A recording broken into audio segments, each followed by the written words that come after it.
Hey guys, Terry here. And today I want to talk about those that do and those that don't.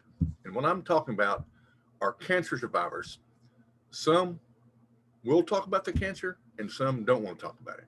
Now, I'm one of those that will tell the world about my cancer. And if I'm sitting next to you on an airplane, before we land, you're going to know that I have multiple myeloma. Because what I found out is, especially if you're doing real good in your treatments, it's good to put that out there. They can look at you and say, hey, man, you're 15 years out on this and look at you. So that's a big deal. And, but really, when I'm talking to somebody, I'll normally bring that up, especially a stranger, if I have enough time, because you never know who you will touch as you cross paths with people. Many times I have mentioned that I have cancer and I'll mention multiple myeloma and you'll see them light up. Either they have it or they know somebody else that has cancer. And it's good to see me and see that I'm 15 years out. And that's one of the reasons that my message of hope elevated.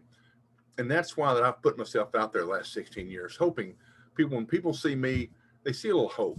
And especially I'm going to talk, and I talk a lot about multiple myeloma, but that's what I have. And it's, back in 2010, I was on a motorcycle trip around the country, the western part of the country. I bought a new Harley Davidson and I took off and I was going for 85 days.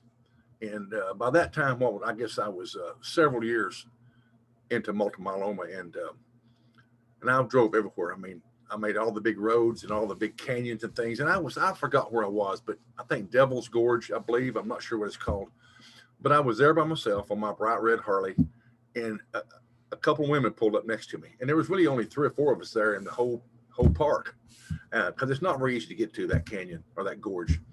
And we started talking, and of course, knowing me, they asked me what I was doing out here, and I told them that I was traveling around the northern or the western part of the United States, talking about hope and hope elevated, and trying to share my story with people as I drove around. And I traveled over 15,000 miles. But we started talking, and I mentioned multiple myeloma, and you thought, by looking at her, you thought she'd seen a ghost. Her and her friend were from the East Coast, in New Jersey or somewhere, and her husband had passed away from multiple myeloma. And we met in the middle of nowhere. Our paths crossed, and I shared my story with her. And I'm sure we cried, but it was one of those deals. It was kind of they were like Thelma and Louise. I mean, they were out just having fun and getting away from everything that was going on the East Coast. And she had lost her husband, and they were out on a road trip. But we met in the middle of nowhere. And that whole summer, it was amazing. Just the people I met. I went to hospitals. I went to people's homes. We met in parking lots of McDonald's and apartment complexes. People would ride with me.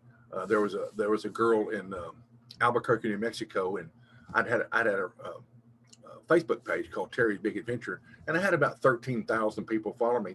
But I also had a GPS transmitter that showed them on a map on my website where I was all the time, and I would have people to line up and ride with me. And this girl, she met me in south of Albuquerque on Interstate 25, and I pulled over and we met and we rode for a couple hours together. And that would happen everywhere I went. I would stay at hotels overnight, and I'd put where I'm at and where I'm at. Sorry to miss. And it was just so cool.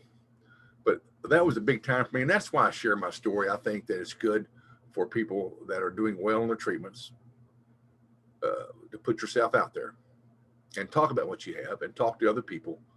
And you'd be surprised the paths you would cross when they find out you have cancer.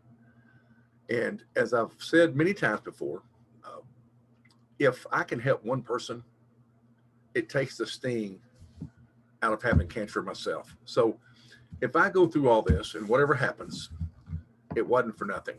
I hope that I have helped people along the way.